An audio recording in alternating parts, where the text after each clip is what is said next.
Hello everyone, my name is John and today I'm going over the history of major power relationships and international relations in the modern era. This lesson covers the major themes of international relations that have existed and changed dating back to the mid-1600s.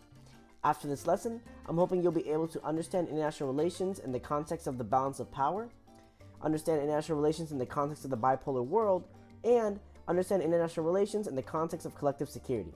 Now, let me bring up the study guide and let's walk through it together. First, you have the balance of powers, a time period from the end of the 30 Years' War in 1648 up until World War I in 1914. Pretty much what you had was what started as an internal conflict in the Holy Roman Empire, modern-day Germany, and then became a war with every great power in Europe involved due to everyone wanting to protect their interests in the region.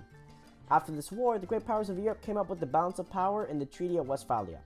What happened here was that the great powers of Europe essentially agreed to be on two different teams to keep the power in Europe balanced and to prevent another massive war in Europe from breaking out.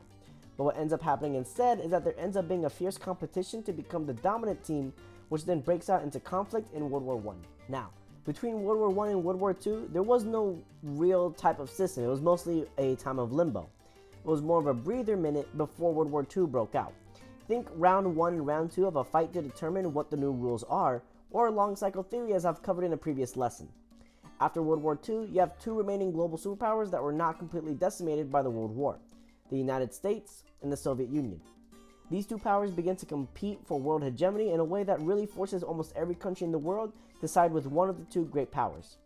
This era is what is referred to as a bipolar world order, with clear-cut teams and sides in international politics. Finally, you have the current era we are in international relations, and that is collective security. With the collapse of the Soviet Union in 1991, this also marked the end of international relations field being characterized by a bipolar world. Collective security is when you rely on groups to provide stability and protection. In the modern day, it can be seen with countries agreeing to act together to punish countries that don't follow the international system, countries taking disagreements to international organizations, and so on. Collective security is the movement away from competition and towards cooperation. Well everyone, that is it for this lesson. I hope you guys found this little history interesting. I'll have a study guide, a worksheet activity, and the answer sheet posted to my Patreon if you're interested and want the extra material to review. If you like the laid-back approach or would like another presentation of information, let me know in the comments below. I hope you all enjoyed the lesson. As always, take care.